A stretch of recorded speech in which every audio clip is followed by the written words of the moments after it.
Halo netizen, kembali lagi bersama kami di H L S C Podcast. Saya Getsa dan bersama saya di sini. Saya Fauzan dan senang sekali bisa menyapa kalian semua untuk ngobrolin isu hukum yang lagi hangat dan relevan. Nah, hari ini kita akan membahas topik yang sangat fundamental, bahkan bisa dibilang bersejarah, yaitu pergeseran paradigma dari KUHP yang sedang berlaku ke KUHP yang baru.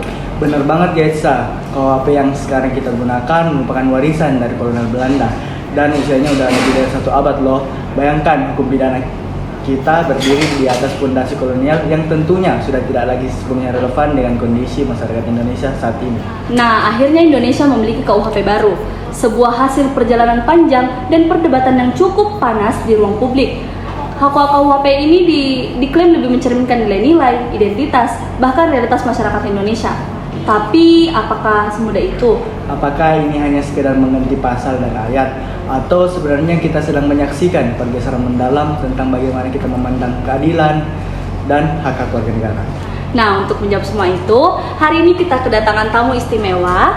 Telah hadir bersama kami Bapak Dr. Syarif Sadam Rifani Parawansa SHMH, selaku dosen hukum pidana dari Fakultas Hukum Universitas Hasanuddin yang akan membantu kita memahami secara kritis arah dan makna perubahan ini.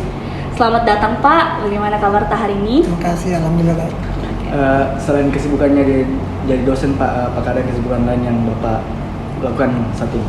Selain dosen, kesibukannya ya jadi pembicara kayak sekarang ini, jadi pembicara. Terus di luar juga saya diundang sebagai ahli di tingkat penyidikan, baik itu di Polres maupun di Kejaksaan dan sebanyak-banyaknya. Iya Pak. Nah langsung saja nih Pak, pertanyaan pertama dan sekaligus pembuka nih Pak dari sesi wawancara kita hari ini. Menurut Bapak, apa sih alasan utama KUHP yang sedang kita gunakan ini perlu diganti dengan KUHP baru? Apakah ini murni kebutuhan hukum atau ada faktor sosial politik yang ikut mempengaruhinya? Oke, terima kasih. Sebelumnya saya ucapkan terima kasih kepada panitia yang telah mengundang saya selaku narasumber pada podcast ini. Tentu ini merupakan kebahagiaan dan kebanggaan juga bagi saya tersendiri karena memang saya merupakan adalah alumni daripada HLSC itu sendiri. Saya merupakan alumni HLSC tahun 2009 di bawah kepemimpinan Adnan Darmansyah gitu. Ya, jadi saya ucapkan terima kasih. Untuk menjawab itu ya tadi akan saya jawab bahwa memang ini adalah KUHP lama, ini adalah KUHP yang sudah lama dibuat oleh pada zaman kolonial Belanda ya. Jadi pada tahun 1885 itu sudah dibuatlah KUHP ini. Akan tetapi setelah Indonesia merdeka pada tahun 1945, maka KUHP peninggalan kolonial Belanda ini disahkan menjadi Undang-Undang Nomor 1 Tahun 1946 tentang Peraturan Hukum Pidana atau yang lebih kita kenal dengan nama Kitab Undang-Undang Hukum Pidana. Berarti memang ini KUHP diganti karena ada misi yang besar ya Pak, seperti membebaskan sistem hukum dari kolonial Belanda dan menyesuaikan dengan masyarakat. Iya, jadi KUHP ini kita memang sudah diganti ya karena memang sudah tidak zaman lagi. Hukum itu kan tertatih-tatih mengikuti perkembangan zaman. Ya. Nah, itu yang pertama. Yang kedua memang KUHP lama kita itu memang berorientasi, berpandangan kepada memberikan efek jera, penistaan ya dan memberikan efek jera itu tadi ya. Jadi dia lebih kepada aspek pembalasan di KUHP lama itu. Jadi dia siapa yang melakukan maka dialah yang harus bertanggung jawab. Makanya ada asas namanya asas strict liability, pertanggungjawaban mutlak. Siapa yang melakukan maka dialah yang harus bertanggung jawab. Nah, dalam hal ini memang KUHP lama itu ya memang berorientasi kepada aspek pembalasan. Untuk apa? Untuk memberikan efek jera. Nah, tetapi yang kita lihat sekarang ini adalah pada KUHP lama terlalu banyak lapas atau rutan itu yang overcrowded. Kenapa? Karena sedikit-sedikit ada kesalahan dimasukkan dalam penjara, sedikit-sedikit di penjara, sedikit-sedikit di penjara, sehingga banyak yang penjara atau rutan ya itu penuh atau overcrowded karena hal itu. Berarti Pak, selain dari alasan yang tadi mengenai aspek pembalasan ya Pak, aspek pembalasan, apa perbedaan yang paling signifikan lah Pak yang bisa dirasakan begitu dari KUHP yang lama dengan KUHP baru Pak? Ya, kalau di Apakah cuma soal bahasanya atau Ya. ada paradigma yang lebih mendalam? Selain bahasa juga ada paradigma. Jadi tidak di KUHP lama itu lebih mengedepankan aspek pembalasan, tetapi di KUHP baru itu tidak hanya aspek pembalasan, tetapi dia mendamaikan. Ya, ada restoratif justice di situ. Ya, ada beberapa hukum-hukum baru yang mengatur di dalam KUHP baru kita itu. Salah satunya adalah terkait dengan restoratif justice. Selain itu juga ada juga terkait dengan bentuk-bentuk sanksi. Salah satu bentuk sanksi yang diatur di dalam KUHP baru kita itu adalah salah satunya bentuk sanksi pidana kerja sosial. Itu salah satu bentuk. Dan masih banyak lagi yang lainnya. Tapi ada pasal Pak yang betul-betul menyebutkan restoratif justice itu ada di dalam KUHP baru kita. Yang untuk menyebutkan di dalam pasal itu ada, seingat saya ada, tetapi saya lupa di pasal berapa ya yang mengatur terkait dengan restoratif justice itu. Tetapi juga itu tadi bahwa memang mengedepankan kepada aspek tidak hanya memberikan efek jerah, tetapi juga bagaimana caranya mengembalikan keadaan pelaku seperti semula. Jadi ada pergeseran paradigma yang cukup mendalam nih Pak dari KUHP lama yang masih menganut sistem retributif atau pembalasan ke paradigma bahwa keadaan restoratif ini sudah diterapkan atau diadopsi lah dalam KUHP baru ini. Menurut pandangan Bapak sebagai akademisi, apakah KUHP baru ini sudah sesuai dengan kondisi masyarakat Indonesia atau masih banyak yang perlu ditangani atau bagaimana Pak? Kalau untuk KUHP baru ini kan sebenarnya memang sudah disahkan ya pada tahun 2023, akan tetapi ini kan belum diberlakukan sehingga kita belum mengetahui apakah ini KUHP sudah efektif atau belum. Ya kan, untuk mengetahui paradigma atau tolak ukur efektif atau belum itu kan harus dijalani dulu. Ya kan, harus dijalani dulu baru kita lihat dari segi strukturnya, substansinya dan kulturnya. Itu adalah teori penegakan hukum menurut Lawrence Berkman. Jadi kita lihat dulu bagaimana ketika dia sudah disahkan.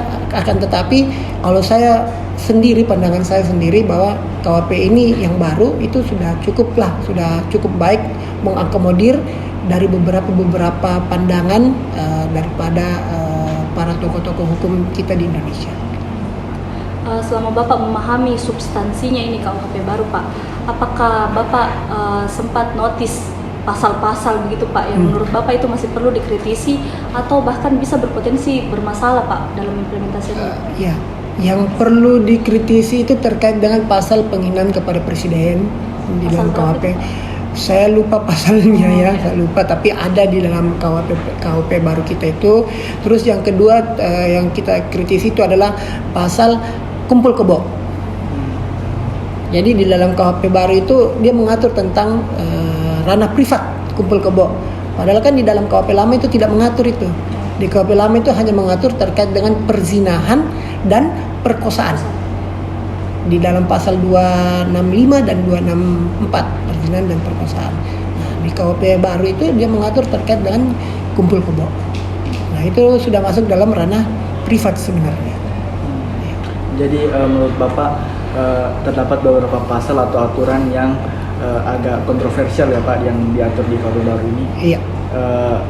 Menurut Bapak sebagai akademisi, bagaimana sih seharusnya pasal atau aturan itu diterapkan atau bagaimana sih sebenarnya yang seharusnya diatur, tetapi KUHP malah mengatur begini Pak? Iya, harusnya KUHP itu kan mengatur hukum pidana itu kan sifatnya publik ya, bukan privat ya. Kalau privat itu perdata ya kan. Ya, kan kalian sudah belajar hukum perdata, hukum pidana kan. Nah, seharusnya kan ya jangan mencampur adukan antara kumpul kebo yang ranah privat ke dalam KUHP yang baru. Karena itu kan kumpul kebo ya memang dosa ya, tetapi dia dijadikan sebagai tindak pidana. Dijadikan sebagai tindak pidana. Nah, perlu ada ketahui bahwa di dalam KUHP baru dan KUHP lama itu berbeda. Di KUHP lama itu ada 3 bentuk bukunya di dalam, 3 jenis buku. Ada buku 1 itu ketentuan umum, buku 2 kejahatan dan buku 3 pelanggaran di KUHP yang lama. Sedangkan di KUHP baru itu hanya dua buku yang mengatur. Yang pertama ketentuan umum dan kedua adalah tindak pidana. Nah, di dalam KUHP baru juga itu ada beberapa undang-undang khusus diatur di dalam KUHP baru, yaitu ada tindak pidana pencucian uang, narkotika, korupsi, pelanggaran HAM berat. Itu. Tentunya kita sudah mengetahui ya, ternyata bahwa banyak sekali hal-hal yang berubah dari KUHP lama ke KUHP baru. Dan tentunya kita tahu nih Pak, bahwa dalam penyusunan KUHP yang sangat banyak berubah itu tentu banyak pihak-pihak yang terlibat. Nah, Bapak sendiri nih sebagai akademisi, bagaimana sih sebenarnya peran akademisi dalam proses tersebut? Apakah pandangan dari dunia kampus sudah cukup didengar atau bagaimana Pak? Kalau untuk pandangan kampus sendiri kan memang sudah ada uji publik ya sebelumnya ya, dan memang pada saat penyusunan naskah akademik itu memang tidak hanya dari tim DPR yang membuat, dalam arti anggota DPR saja, tetapi juga perlu mendengarkan pandangan dan aspirasi daripada pakar hukum pidana itu sendiri. Sehingga menurut saya pakar-pakar hukum pidana yang ikut andil memberikan ilmu pengetahuannya untuk pembentukan KUHP baru ini tentu kita perlu apresiasi, karena itu tadi ada pergeseran paradigma yang tadinya retributif ya, pembalasan, lebih kepada untuk mendamaikan. Untuk apa? Supaya mengurangi ini penjara. Kita lihat ini kan banyak sekali orang ya, biar bukan orang yang bersalah sebenarnya tapi dipersalahkan, masuk juga di penjara. Ya toh? Ya, banyaklah kasusnya kita lihat sendiri, dikriminalisasi kalau orang bilang ya toh.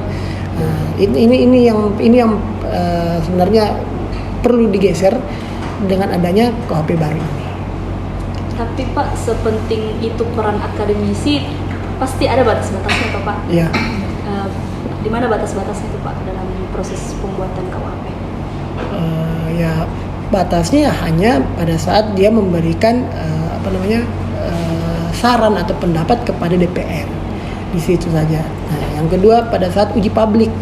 Nah, uji publik kan DPR kan itu pasti membutuhkan biaya juga uji publik. Nah, termasuk salah satunya kemarin pernah di Unhas juga uji publik terkait dengan pembentukan KUHP itu, mendengarkan aspirasi dari para guru besar hukum pidana untuk bagaimana bahwa KUHP baru ini lebih responsif dan lebih proporsional dalam diterapkan pada saat tahun 2026 nanti.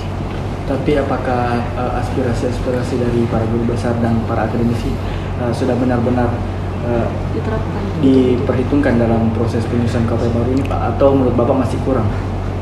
Kalau saya pribadi itu sudah ada, memang sudah cukup lah, karena ada salah satu bentuk sanksi pidana, yaitu sanksi pidana kerja sosial. Ya, itu dijadikan sebagai salah satu bentuk pidana. Nah, yang kedua pidana mati. Pidana mati yang tadinya diancamkan secara pidana pokok di dalam KUHP lama, itu di dalam KUHP baru itu hanya diancamkan sebagai pidana alternatif saja, pidana mati itu. Jadi nanti pidana mati bisa berubah ketika dia sudah menjalani masa percobaan 10 tahun dan pidana mati itu berubah menjadi pidana seumur hidup. Dengan syarat ya tadi tuh sudah menjalani pidana percobaan 10 tahun dan yang kedua adalah berkelakuan baik. Berarti lebih minim lagi untuk pidana. Bukan minim, maksudnya sebenarnya untuk yaitu tadi ya terkait dengan hak asasi manusia juga. Makanya pidana mati itu sekarang diancamkan secara alternatif. Nah, begitupun juga pidana seumur hidup sekarang. Pidana seumur hidup juga seperti itu. Dia ada masa pidana percobaannya 10 tahun, nanti berubah menjadi pidana dalam kurun waktu tertentu. Berbicara mengenai pidana mati Pak, kan banyak pro dan kontra mengenai penerapan pidana mati. Ya. Apakah menurut Bapak pengaturan mengenai pidana mati di KUHP baru ini sudah sesuai atau masih ada yang perlu dikritisi Pak? Karena masih banyak pihak-pihak juga yang masih sangat pro tentang penerapan pidana mati karena dirasa itu menimbulkan efek jera yang cukup besar Pak. pidana mati ini kan sebenarnya dalam penggiat HAM ya, khususnya untuk penggiat HAM itu kan dianggap sebagai melanggar hak asasi manusia, yaitu hak untuk hidup. Ya kan? Melanggar. Tetapi makanya itu tadi yang saya bilang, ada pergeseran paradigma sekarang. Di KUHP lama itu ya, tadinya dia pidana mati itu pidana yang utama ya, maksudnya tetap pilihan, tetapi kan ada beberapa undang-undang khusus yang mengaturnya. Di KUHP juga mengatur terkait dengan pidana mati untuk tindak pidana pembunuhan berencana dan pembunuhan. Tetapi di dalam KUHP yang baru itu tadi yang saya sampaikan, bahwa ada pergeseran. Pidana mati yang dalam KUHP baru itu sudah dijadikan sebagai pidana alternatif. Ya, pidana alternatif. Nah, nantilah kita lihat pada saat pelaksananya bagaimana pada tahun 2026, karena ini kan tinggal menghitung bulan ya, sisa 7 bulan lah ya, 8 bulan KUHP baru itu diberlakukan. Kita lihat dulu bagaimana nanti pelaksananya kan. Berarti perbedaan signifikannya juga itu tergantung hak asasi manusia ya Pak, mengenai hak asasi manusia. Iya, salah satunya itu yang terkait dengan pidana mati itu. Lalu jika KUHP ini mulai diterapkan Pak, tantangan nyata apa saja yang bisa saja terjadi baik secara teknis maupun sosiologis? Tantangannya ya itu tadi ya, masih banyak yang perlu disosialisasikan, tidak hanya kepada aparat penegak hukum tetapi juga kepada masyarakat ya. Tantangannya karena ini kan Indonesia ini adalah negara kepulauan ya, negara kepulauan. Ada yang sampai di pelosok itu kan belum mengetahui terkait dengan KUHP baru itu. Nah, disitulah tantangannya pemerintah bersama dengan DPR supaya bisa mensosialisasikan sampai ke pulau-pulau terluar. Karena kita kan juga ada asas teritorial ya. Ketika ada orang luar negeri masuk melakukan tindak pidana di Indonesia, ya dia diberlakukan hukum di Indonesia, bukan hukum di luar. Karena kita mempunyai asas, namanya asas teritorial. Sehingga itulah yang menjadi tantangan bahwa pemerintah dan DPR ini harus lebih keras lagi mensosialisasikan terkait dengan KUHP baru ini nanti. Tadi berbicara tentang tantangan yang sekiranya bisa muncul nih Pak, yaitu salah satu tantangannya itu bagaimana pemerintah harus lebih giat lagi dalam mensosialisasikan KUHP baru ini. Dalam jangka waktu 3 tahun nih Pak, kan diketuk palu atau diundang-undangkannya itu tahun 2023, terus mulai berlakunya tahun 2026. Apakah menurut Bapak dalam jangka waktu 3 tahun ini sudah cukup untuk mensosialisasikan KUHP baru, atau jangka waktunya terlalu pendek atau bahkan terlalu panjang? Gimana tuh Pak? Kalau terkait dengan pelaksanaan sosialisasinya 3 tahun saya kira sudah cukup lah ya, tergantung bagaimana pemahaman daripada aparat penegak hukum kita, khususnya jaksa, hakim, dan penasihat hukum itu sendiri. Tentu juga masyarakat juga harus paham terkait dengan KUHP yang baru ini gitu. Terima kasih Pak atas pandangan dan ilmu yang dibagikan kepada kami dan Justizen semua. Dari diskusi yang luar biasa tadi, kita bisa menarik satu kesimpulan bahwa perubahan KUHP ini bukan hanya soal hukum, tapi soal identitas dan arah bangsa. Ini merupakan langkah besar untuk keluar dari bayang-bayang kolonial menuju hukum nasional yang berkontekstual dan berdaulat. Nah, dari diskusi tadi juga kita bisa tarik satu kesimpulan nih teman-teman, bahwa peran akademisi juga sebenarnya sangat sentral, bukan hanya sebagai penyumbang dalam hukum, tapi juga sebagai pengingat bahwa hukum sejatinya harus selalu berpihak pada hak asasi manusia dan keadilan. Dan terima kasih banyak kepada Bapak Dr. Syarif Sadam Rifani Parawansa atas waktu dan pandangan yang sangat mencerahkan. Dan terima kasih juga kepada kamu, Justizen, yang sudah menyimak episode kali ini sampai akhir. Jangan lupa untuk terus berpikir kritis, berbicara dengan nurani, dan menegakkan hukum yang adil untuk semua. Sampai jumpa di episode selanjutnya. Keep loyal and justice for all.